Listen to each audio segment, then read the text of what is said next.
All right. Good evening, everyone. Thank you so much for coming. Welcome to the Westmoreland Museum of American Art. I'm Dr. Erica Knuckles. I'm the Director of Learning Engagement and Partnerships here at the Westmoreland, and I just want to thank you all again for being here, for your support, our members and patrons. I'd like to begin this evening with a moment of acknowledgements. The Westmoreland Museum of American Art is situated upon the traditional lands of the Adena, Hopewell, Monongahela, Osage, Delaware, Shawnee, and Seneca Cayuga peoples. We honor all of the indigenous nations and their land with great gratitude and acknowledge the genocide and continuous displacement of indigenous peoples. We also acknowledge the enslaved Africans whose labor built this country during the colonial era and beyond. We acknowledge the harm inflicted upon the indigenous communities and people of color across the country, which guides and inspires our work as a museum.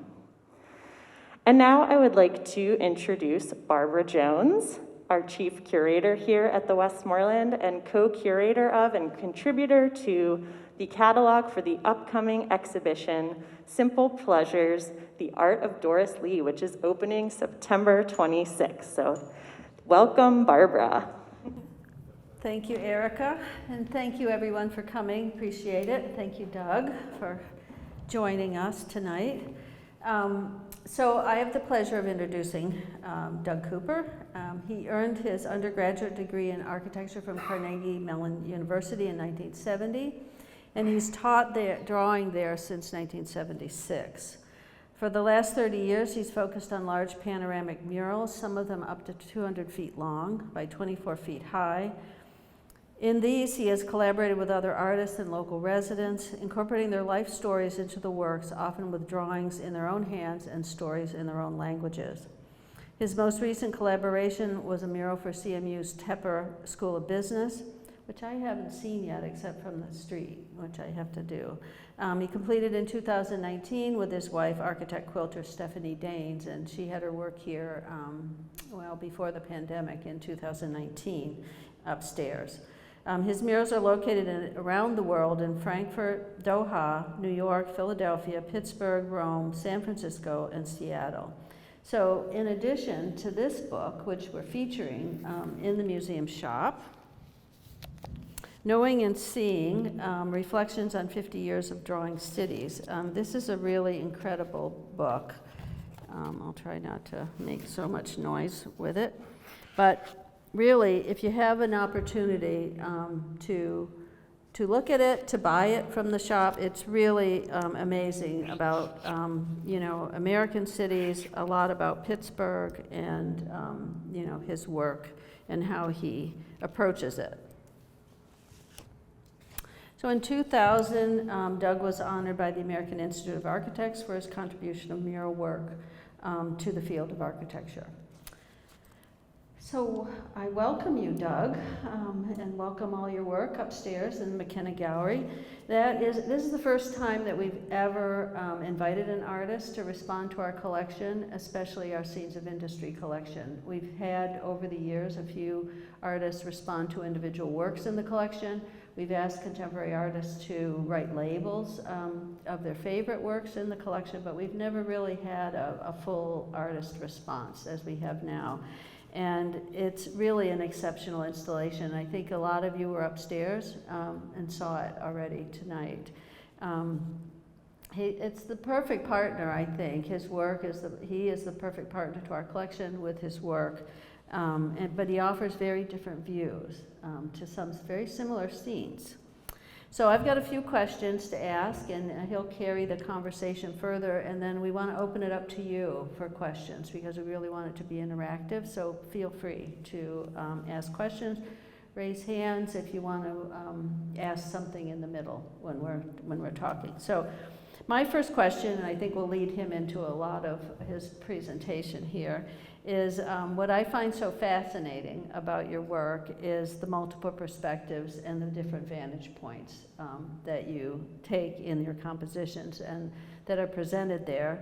Our work, which I have a hard time, I'm not sure, I try to call it a painting.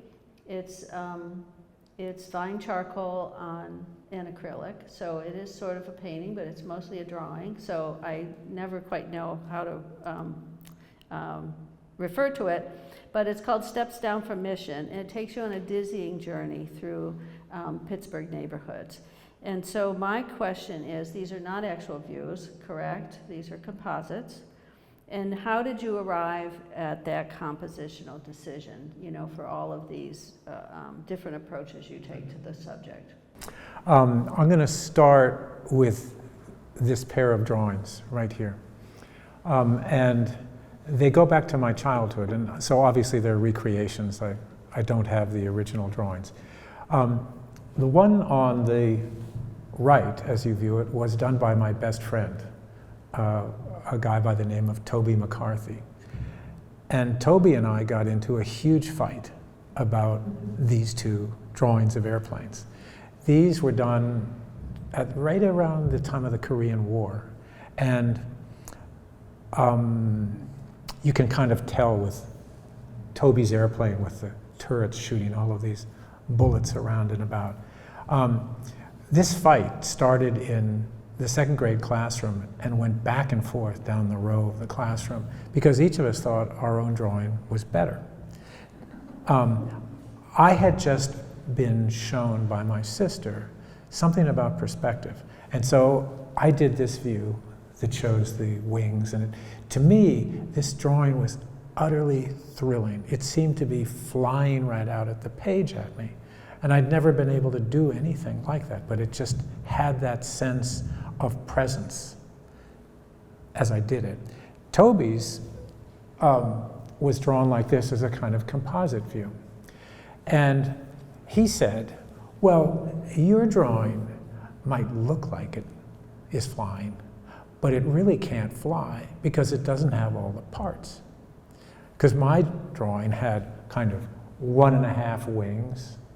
It has a half of an engine. And his had all 4 engines. It had all the wings. It had a tail that you could see, and it had these turrets shooting bullets all over the place. So mine was basically non-functioning. And the argument just went on forever. It didn't end our friendship, but it certainly put it at risk.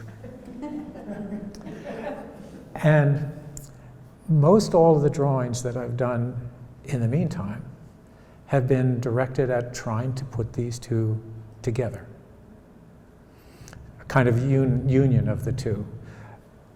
Things that will have a strong sense of presence, images that will make you feel that you're there, that what you're looking at is there before you in the way that this plane seemed to be flying out at me, but also an acknowledgement of Toby's drawing that would have the sense of the conceptual knowledge of what something is, that all of the parts are present in their true relationships. So trying to bring those two together has been the focus of most all of my works. This is this painting right here by Alfred Wallace is something that was described to me by a professor who came in to see some of my early drawings that I was doing at Carnegie Tech. I wish I had included this actually in this, but I could show you this particular image. It's in the book. I did a drawing of the whole city of Pittsburgh, and I'll tell you a little bit more about what instigated that in a moment. But these two paintings are of the same place. The one on the left is done by someone whom I don't know, but they both show St. Ives in the Cornwall area of Great Britain. Alfred Wallace did a number of paintings, and he was always trying to recreate everything that he knew about the place where he wasn't truly a fisherman, but he had a lot to do with the boats that plied that harbor there. And he used to paint these on cardboard with old ship's paint. So in a sense, you could say what I'm trying to do is to join Wallace and whoever did this painting. I'd sum up the intention like this. this is along Bigelow Boulevard in Pittsburgh. This is the way it kind of looks if you would glance out the driver's side window. Can you hear me? I guess I'm not holding this terribly well, but can you hear me all fine in the back? Great. So this is what you would see. So this is, in a sense, the perceptual record. Now, granted, a photograph doesn't capture this because it's a kind of changing image as you move along a street like this. But what is it that it doesn't show? That's what I try to capture in this. It's really from the same vantage point. And going back to this one, you can see the corner of the great church that's up on Polish Hill, which is a magnificent building that was, it was built by the parishioners. But it doesn't dominate the view when you see it here in the way that it dominates your sense of the place when you drive past it. You can hardly see it from some points of view here, not from this one. From the other direction, you can see it a little bit more prominently. But I'm trying to get at what's in your mind as you pass by this. I've made that church huge by comparison to the size that it truly has, because in my mind it is, in Kevin Lynch's sense of the organization of cities or our understanding of them, it is a major monument or major marker of the place.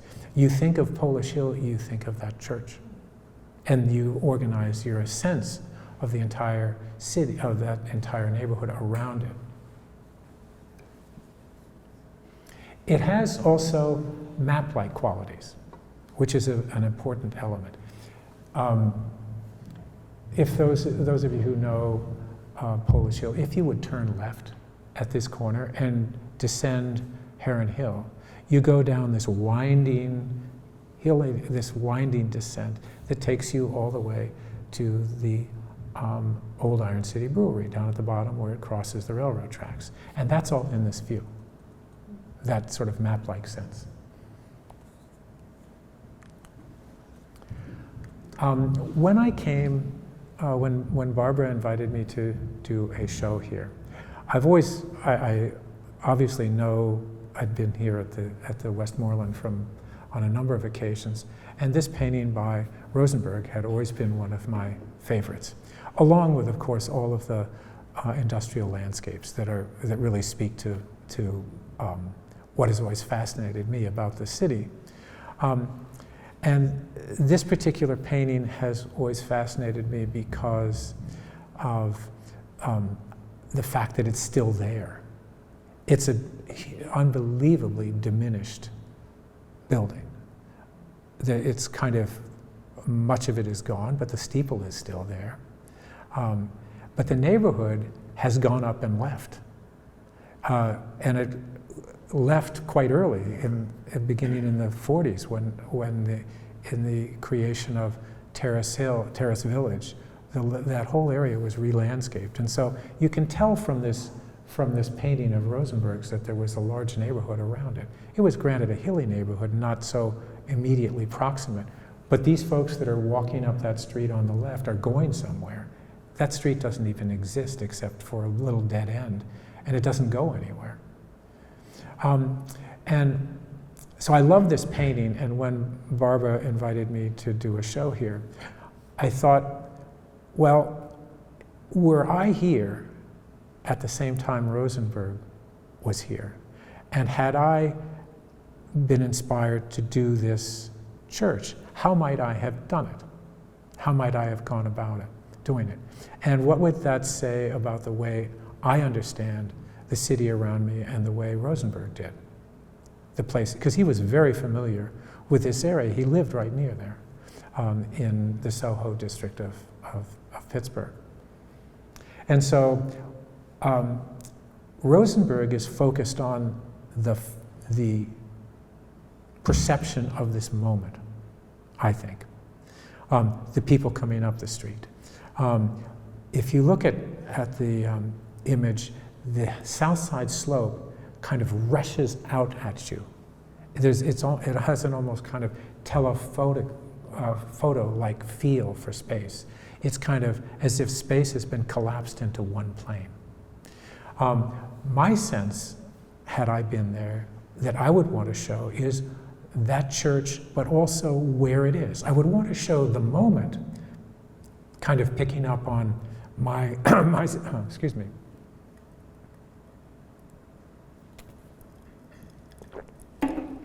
My sense of that airplane, meaning I want to feel as if I'm there. So I would have shown the people coming up the street, but I would also want to have shown where it is, Fifth Avenue down below it, the old Bates, what is it? Not the Bates Street Bridge. It's a Brady Street. Brady Street Bridge, excuse me, the Brady Street Bridge, which Rosenberg also shows in this painting. But I would want to show all the things that I know about the South Side Slope, because the South Side Slope is a community that I know, all the things about the mill. So I would have slid the mill over a little bit so I could show more of it. So I'd want to have something that kind of maps where it is in the world, in addition to showing you exactly how it feels to be there. So just to interrupt 1 second, these views, do you use reference photographs for them? I know this is our painting, and he basically, translated that in his own technique, but do you use reference photographs with these historical pictures of Pittsburgh? And I often do, yeah. There are lots of photographs. I needed to get a photograph of the Brady Street Bridge, for example. Yeah. The things that I drew over on the South Side Slope, I didn't need any photographs for, because I know it like the back of my hand. And some things I just sort of generate out of my mind, because there's so little that's there now. I know. So Yeah. I put stuff in there that's not there, just to flesh it out. That's one of the things I love about this work, is that it really does,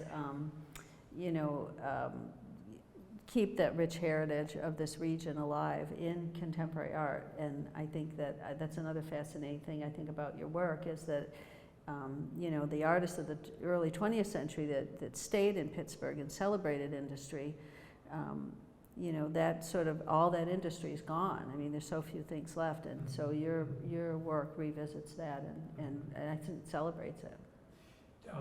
In talking about the artists who were here, Rosenberg obviously is one. John Kane is also another. And I think I could say that I'm trying to join those two sensibilities. Mm-hmm. Kane, of course, had worked just about everywhere there was to work in the city of Pittsburgh. And when he would look down on the streets, he would, and show them in one of his paintings, and someone would ask him, so why are the bricks in your streets? And he would say, they're in there because I put them there, because it was part of his work. He was really representing all that he had built. And he had the same thing for the steel mills. Well, when I draw Pittsburgh, I can't show the inside of a mill in the way that, or the appearance of the mill in the way that John Kane would. But I can, in a sense, I can't show his knowledge. Only he could show that. But I can show my knowledge. And that's what I'm trying to bring in the way that Kane did, as well as what Rosenberg does, showing you what he sees, how it feels to be there. So it's these two sensibilities. Yeah? In this, when you're incorporating historical information into your work, you talked about incorporating artists of that era. Would you incorporate something like T.V. Harris's photos? Anything from his photos to represent the era? In some of the murals that I've done, yes, but not directly from T.V. Harris. In other words, not like trying to recreate a photograph that he'd done. Many of T.V. Harris's photographs show the area of the lower hill, such as the Crawford Grill. I know all about that, but not because I was ever there, because that was long gone by the time I could have gone to the Crawford Grill, because that went down well before the Civic Arena. But if you look at some of his photographs, you'll see the glass block stand on which the piano was there. And I knew all about that because in doing a mural, the mural that's at the History Center, one of the groups that I worked with was from the Hill District. And they told me about every bar where they used to go, the old Crawford Grill #1, the Hurricane Bar, all of these places. They had a great time going there. And so, I don't remember if one of them did a drawing of it, but they did drawings like this and would have shown all the blocks that were underneath the piano. It was a gorgeous place. I mean, that's the way they described it. It's just having this sense of beauty and excitement about it. So yes, in that sense. Yeah. I found it interesting that you put this one up first. When I looked at the exhibition upstairs, I thought that of all of your works, this one is the closest resemblance to the photo, to the painting that you were reacting to. The other ones, you take a lot of broad artistic liberties to reinvent in your own mind. And you obviously do here too. There's differences, clearly many differences. But even notwithstanding, I thought these two were much closer in concept or physical than the others. Yeah, I know. I hadn't realized that they are almost the exact mirrors of each other. And I also wanted to put them not next to each other because I thought that would, I wouldn't want them displayed like this except to understand the relationship. But I think it's good to see something and you have to then turn around and somehow retain it in memory when you look at the other image. Yeah, even titles, title the same, right? Yeah. Sunday morning? Yeah, I think, yeah. Yes? Piggybacking that, I'm appreciative of the actual context to this conversation because when I too looked at it, I thought, well, is he plagiarizing? I was just wondering, is the purpose to just pay homage to and your perspective of, or is this a violation of artistic integrity by copying exactly what somebody else has done? I'm just going to let you know, laying off the street and looking at this, I thought, wow, this is kind of pretty violating. And at the same time, it was this, I think it's better. So I was sort of kind of wondering what was the messaging. And then so I'm asking you, is this, you drew it from memory of this picture? Or? No, I had an image of the painting that I pretty much copied for the foreground. Okay, so it was your intent to copy it as if you were a comparative study of how you would have seen it at the same time that the artist had seen it. Yes, I absolutely wanted to build off of Rosenberg's image because I wanted to recreate the foreground, the place where he was and the sense of the moment, the people walking up the street, which I've always loved about his painting, the sense of the service is over, they're leaving, that's the sense that you get. And I wanted to recreate that moment, but I wanted to then locate that moment in a context that would have been the way I would understand it. Interesting. So there's no violation here. I'm happy to pay homage to him. One of the things that I've always loved about Rosenberg's paintings, and Barbara maybe would know much more about this than I. One of the great interests that I've always had just as a teacher of drawing is a man by the name of Kimon Nicolaides, who wrote a book called The Natural Way to Draw, which if you ever run into, it's one of the finest books about any how-to subject ever written. It's a sensational book. And it has a highly haptic approach to drawing, meaning drawing is, he's trying to turn drawing he's trying to turn it away from just looking at things at a distance and turn drawing into an act of making something so that you almost sculpt the things out of the page as you're making them.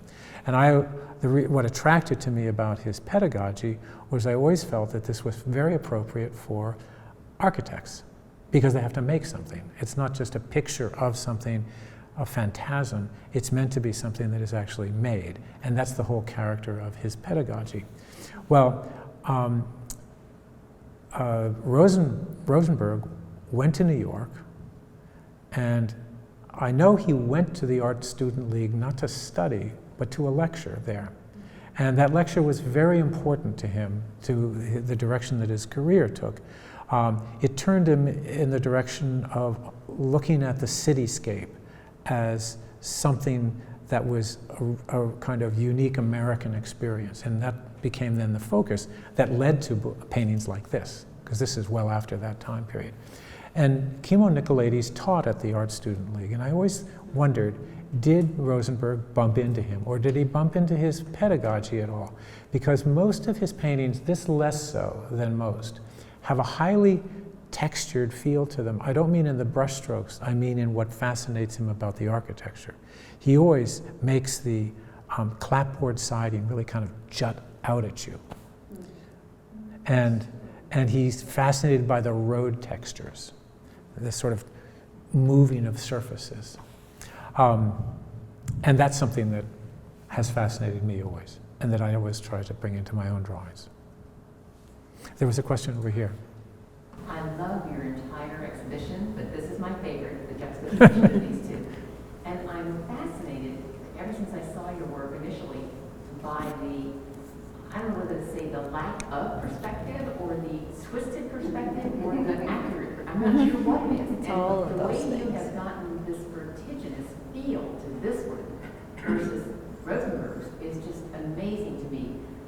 He doesn't have the railing and the drop that you do, and it's almost like these people are risking their lives to go to church. Yeah, if they had communion wine, they might fall over. But I'm curious about that aspect of your work, the perspective, and then this precipitous drop, and what might make you do that with the entire painting. Drawing, sorry. Somebody asked me that same question after they saw this show also. And the way this person, we went out to dinner after that reception that was here about a week ago. On Sunday, yes. Saturday. And he said, "Are you afraid of heights?" And I am. I'm terrified of heights. And that may be part of it. But I think it actually comes from a different source. And so I'm going to fire through a bunch of images to go to an image that I think relates to this.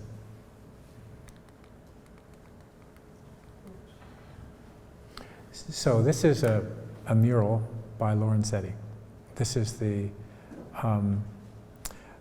it's called the Allegory of Good Government.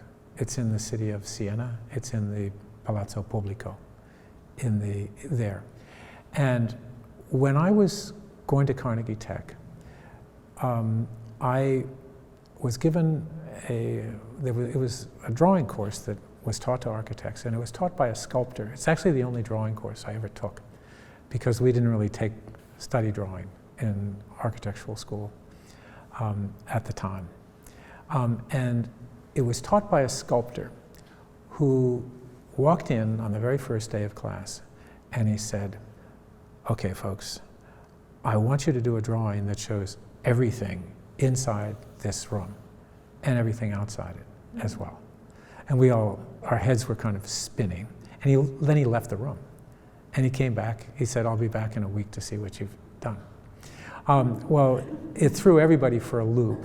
I found the idea really fascinating. And I did, in the end, drawings of Pittsburgh that kind of started to deal with insides and outsides of things. But what it mostly did was it took me out into the landscape of Pittsburgh, where I found what you also see in this painting, and you see it throughout Proto-Renaissance works, namely multiple directions of view. Things are looked up at, things are looked down at. You look at this market and you see the tops of roofs, you also see the bottoms. You look up at the towers, you look down at things. You are inside the city, you are outside in the country.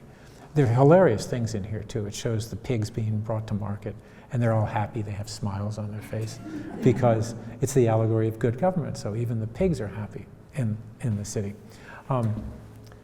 Anyway, it was the Pittsburgh neighborhood seen through Lorenzetti's eyes, because our teacher, being a sculptor, he absolutely distrusted drawing, and he deeply distrusted perspective. He thought of it as something that was somehow too tied to one point of view that did not reflect the three-dimensionality of all of his, that was his sensibility from all of his work. So it was a kind of anti-drawing course taught by Toby McCarthy in a way, you know, in a sense, because he didn't like that sense of the moment of seeing. He wanted this sense of moving around things. So that's kind of where it comes from. And it also comes from just the precipitous landscape of the city.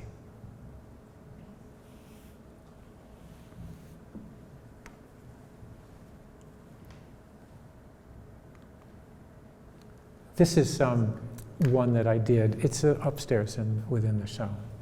And this is probably the one in this show that relates mostly, let's say the most of any of them, back to that assignment from my sculptor teacher, inside and outside.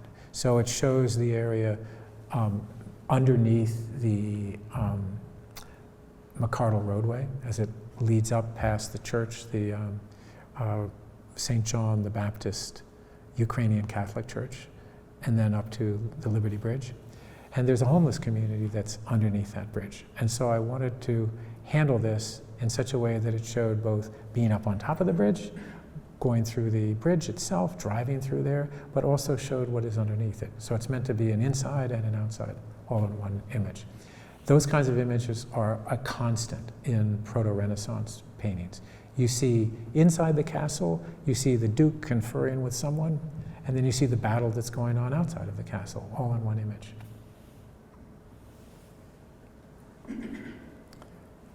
I'm going to go back to some of the earlier ones.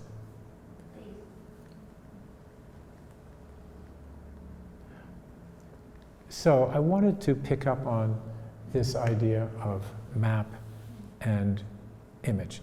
These are two images that are in the show upstairs. And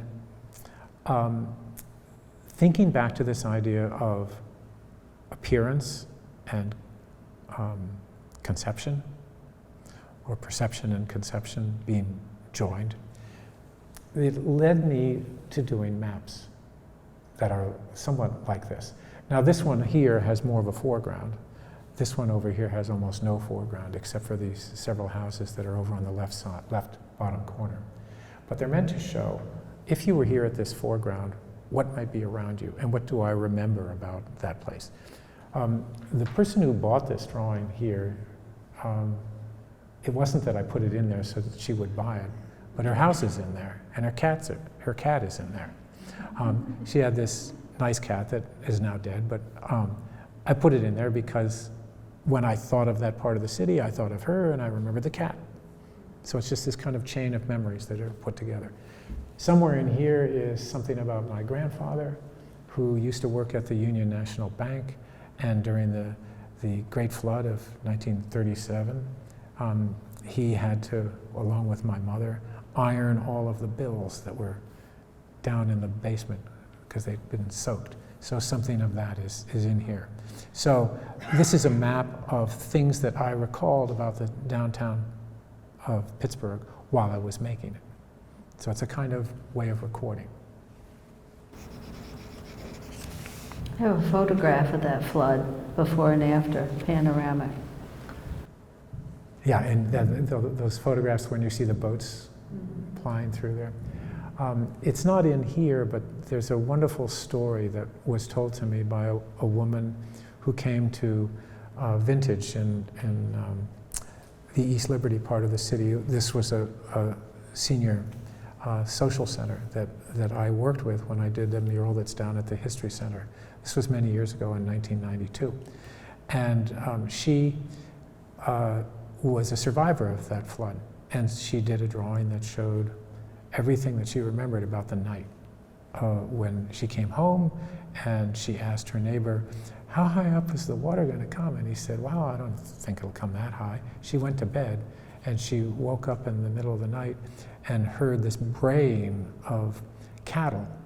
And the reason she heard the cattle was because they were being washed through the backyard. There was a stockyard nearby, and then their hooves became shackled in the fence that was outside her backyard, and they all drowned in her backyard. So she drew all of this into this, and then that's part of that mural, this memory of that night. That's a little bit, this idea of knowing and seeing is tied to that kind of thing. If you think about what you know about a city, that's one thing. But if you think about knowing in a more collective way, then you could say the knowledge of a city is the collection of everybody's memory of that city. So in the murals that I've done, that's one of the reasons why I work with other people, because I want to take the memory of the city away from just my hands and make it into a much broader conglomerate, in a sense, set of memories of everybody, or not everybody, but kind of represent the everybody of a city. And I do think that our sense of a city is not localized to one moment of time. It's never that way. You go to a place and you remember everything that you remember doing there or being there. That can all be dredged up all of a sudden when you're there. I used to live right across the street from Forbes Field. I lived right across from the Players' Entrance. And I was showing a friend of mine from Germany around the city of Pittsburgh, and we drove down the street that now goes through what was the outfield of Forbes Field. And right at the end of that street, where it meets Bouquet Street, was where my house was located. How could I compare what I saw at that moment to what he could see at that moment? They were utterly different. He saw a road and a house that was now replaced. I saw my former house, not in the sense of seeing it, but in the sense of its being present in my mind when I was there. Plus all of the outfield and Roberto Clemente and everything that I remembered about being in Forbes Field and experiencing there.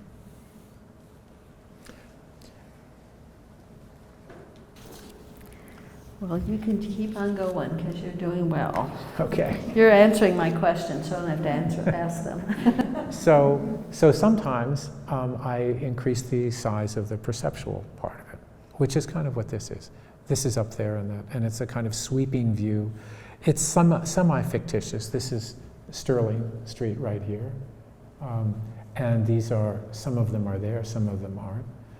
The thing that I remember most about Sterling Street are the city steps, because it's one of those streets where it's so steep that a sidewalk is impassable, even when it's not snowing.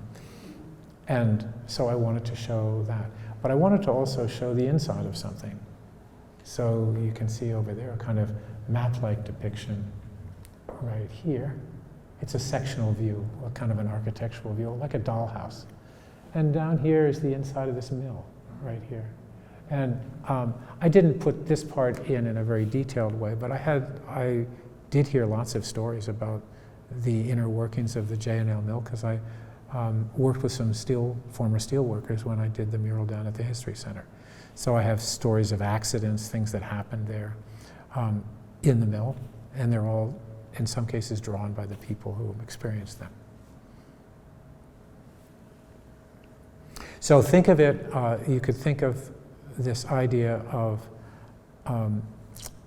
concept and percept joined as being picture and map. That's another way to think of it. This comes probably closest to mimicking my sense of the city when I'm in it. This is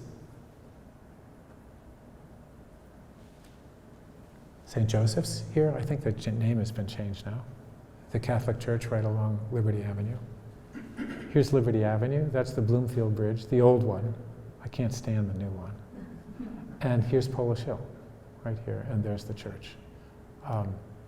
And this is the old river valley that the Pennsylvania Railroad followed. The part of the sense of the city that I like to try to capture, so this is, in a sense, knowing, the knowledge part of the city, is the way the rivers have, or the river has altered it over ages. People often think of the city as having hills, but it actually doesn't have hills. They're technically not hills. They were never pushed up by anything except originally. When Africa ran into America, it pushed up this entire region, which had once been a swamp. It was on the edge of a kind of swamp that was in the middle of the North American continent.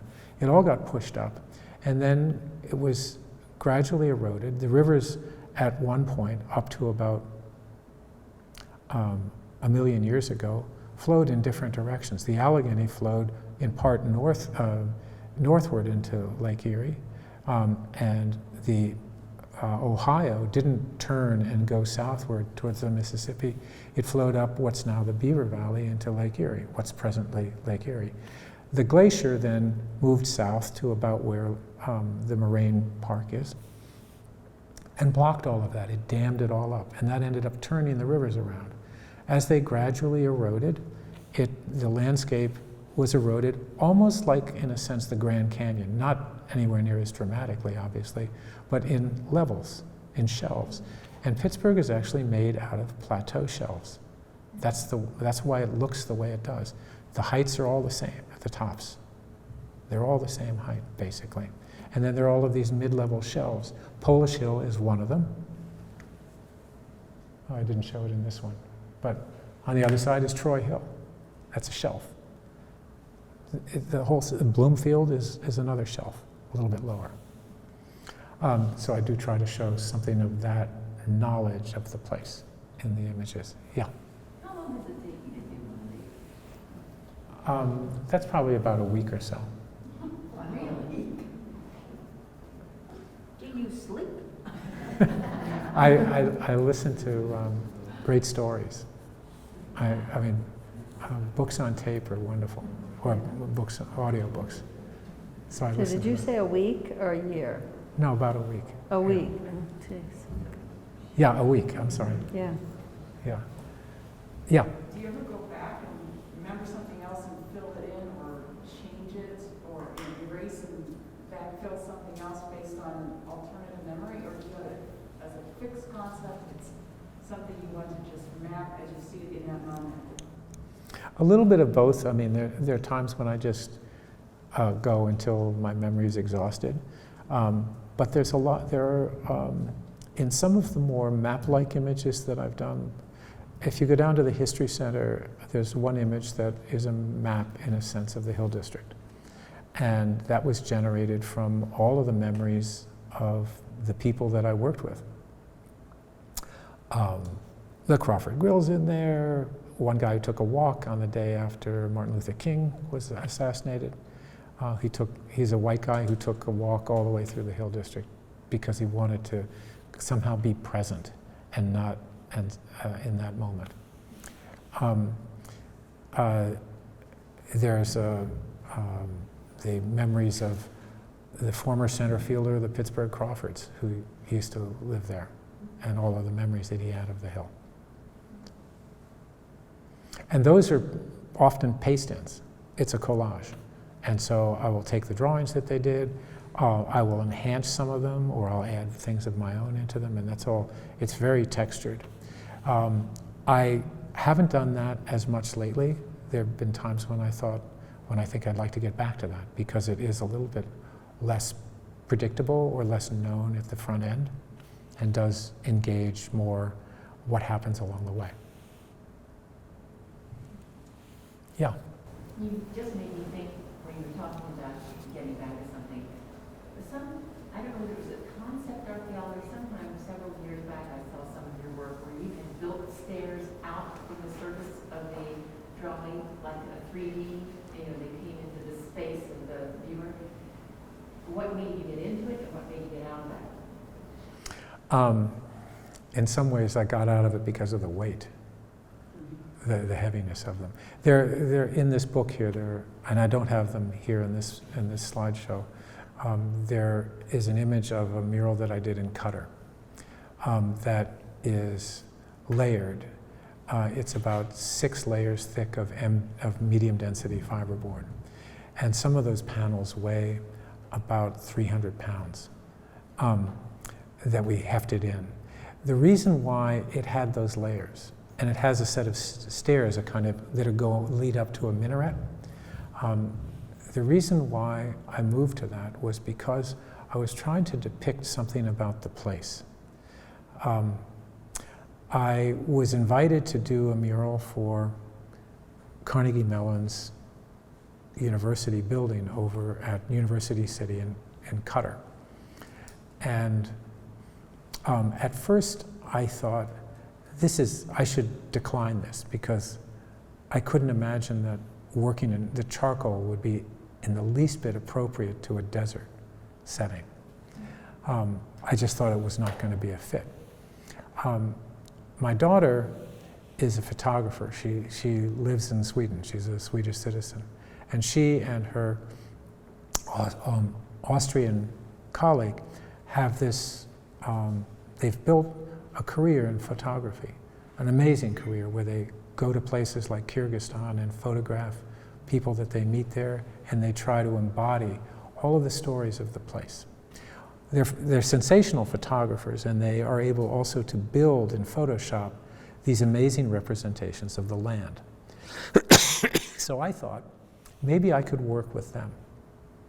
And I wanted to somehow use layers so that I could distinguish between what was photographed and then printed and what was mine and drawn. And I was trying to show something about my reaction to the place. I don't know if any of you are familiar with Qatar, but it's a country that sits on top of the fourth largest reserve of natural gas in the world. And it's tiny. It's about the size of New Jersey.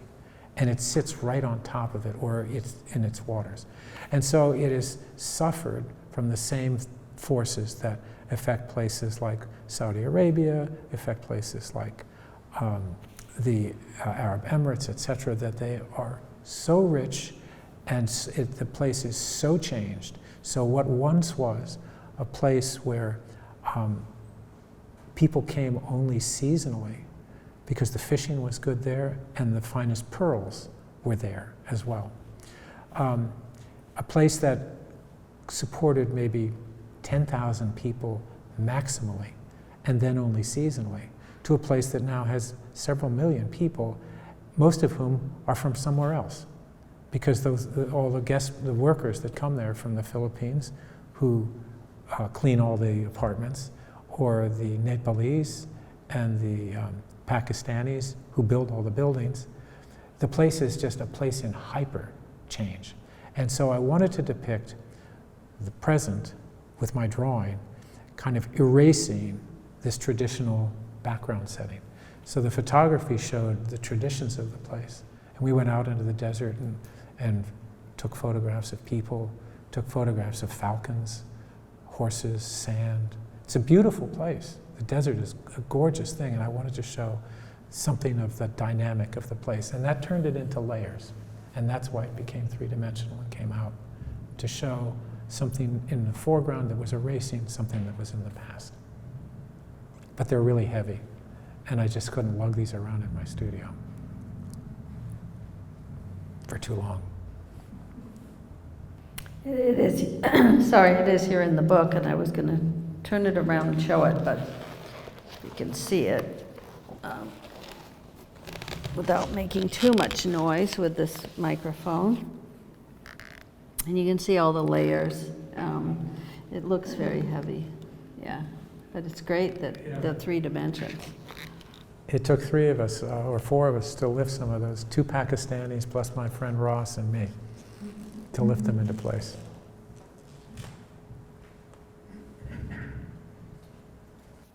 All right, so how are we doing here? I'm not sure if I How have. are we doing time-wise? 5? Okay, we got Well, I should show that. We got the 5 high. High 5. So, well, this is an image of what's upstairs. And I had this fascination, obviously, with the images that are permanently installed there, and particularly the scenes with the rivers. in them, and there are a lot of them. And so I wanted to select images that either had a thematic relationship to something that I wanted to show, or had an edge that I could build from. And probably the best portion would be right here. Whoops.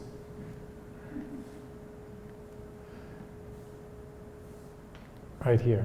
So the idea was to thread a river all the way through,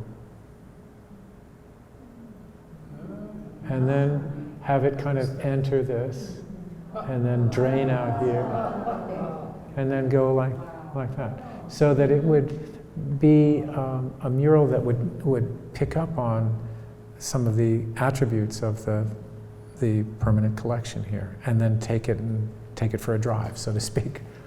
And this is, there's some that are thematic, like over here is a Gorson painting right here of the inside of a mill, and it's not necessarily of this mill, but it could have been the mill that's right here, or right here. But the river also changes. This is Polish Hill. So this is the Allegheny River, becomes the Monongahela River, becomes the Mon River, but going in a different direction. The Mon going the other way, the Mon here, becomes the Allegheny, becomes the Allegheny, becomes the Mon, the Mon, the Mon, the Mon, and then it goes through Johnstown. That's what I was going to say. It goes completely. Yeah, and it becomes the South Fork, I think, Yeah. that goes into the point where the baseball park is in Johnstown, and then it becomes the Mon again, here. So it's a little bit of a kind of Where's Waldo, in a way, so that I wanted people to puzzle over, well, how the hell could this be here if this is over here? But it's basically just, it's a river. And the river runs through it, kind of like that. And that's the thing, when you're up there, it looks as though it is one river. And so you, and talk about perception, it is your perception. You can say that's the Monongahela that's coming down because it connects here.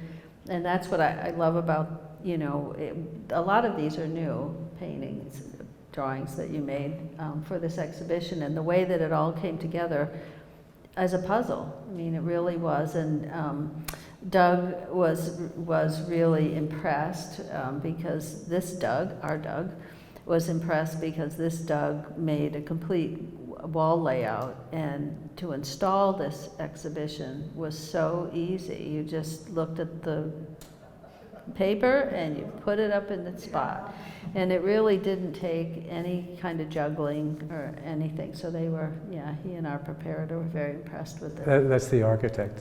That's the architect. That's the architect in me. Yeah. And I remember checking back and I said, are you sure that this is the as-framed size? Yeah. Because I had to work, and I maintained a 3-inch interval among all of the works, because I figured if this is wrong a little bit, it'll be able to accommodate slight differences. Yeah, you can sort of nudge it, not like we're having upstairs right now, because when I did the model layout for the exhibition, Doris Lee, I didn't use frame dimensions, and I assumed wrongly that the frames were all sort of same size, but they're not. And so we're doing a lot of that shuffling. Those works are dancing up there now. So.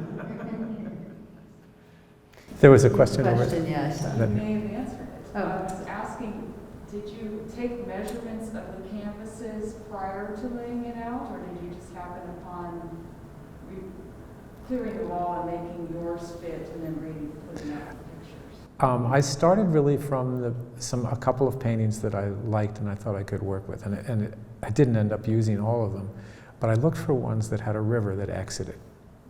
I'm talking literally the layout, though. Yeah. You take dimensions. And then, yeah. For this part of the wall. Yeah, and I did, then also there are all of these. This is one of the weirdest conditions right here. Yeah. You can't cover that up. Yeah. And there's this little thing here and this one right here. So the reason for the size of this is because of that. And then I wanted to match this one. So the reason for this size is this painting. And then if that painting's going to be here, but it's got to sit above this, that's going to leave this distance, so that determined that. And then I wanted to match that, so that determined this. So it kind of started with this painting more than anything else. And they're all sizes, most of them are sizes that are unusual for me. In other words, like 28 1/4 inch or something like that, some odd dimension, and those are coming from these, from the works that I found here.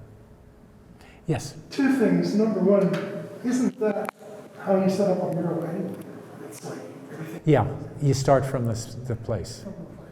Yeah. And then when we were talking about the rivers not necessarily being in the right place, we were talking about that on Saturday, where Turtle Creek flows into the wrong river. Yeah. Yeah. It's Yeah, well, yeah. So, but you're absolutely right. To me, that's one of the fascinations about murals, is trying to adapt them to the place. When I did the mural in Rome, and I wish I had a picture of it that I could show you, it's in a lecture hall at the University of Rome. And at the end of the lecture hall, on flanking the lectern, were these unbelievably ugly ventilator grates. And they weren't going to go away. I mean, they were there. They were part of the space. So I puzzled over, what am I going to do with them? And what I did is I built around them and turned the grates into pilasters and used them as elements that flanked a portico. The part of Rome where this mural is located is in the district called Esquilino, which has an arcaded edge around the central piazza, the Piazza Vittorio, that's located there. And it's actually a rarity in Rome that there aren't very many arcaded streets, unlike the northern part of Italy where they're all over the place. So it's kind of rare that you find that, but I used that to represent that part of Esquilino and turned those grates into pilasters. And it worked really well, and then it goes all around the whole city. And every mural that I've done typically has a quirk, a thing that I wish were not there, but is there and is not going anywhere. And so I try to find a way to turn it into an element. Yeah, we wish those vents weren't there too, but they came with the building, so I've been dealing with them for years. That was when we first designed McKenna as a salon-style hang. Yeah, I did the same thing, layout on the wall, had everything measured, and then when we got up there, it was like, oh, I forgot those vents. And those vents are critical because that's the HVAC coming through there. So, and in the renovation, they didn't want to do anything with them, so they remain. Any other questions from the audience? All right, well, once again, thank you all for coming. Really appreciate it, and I'll come back and visit. Erica's going to give you some news about what's coming up, but thank you, Doug, for participating. And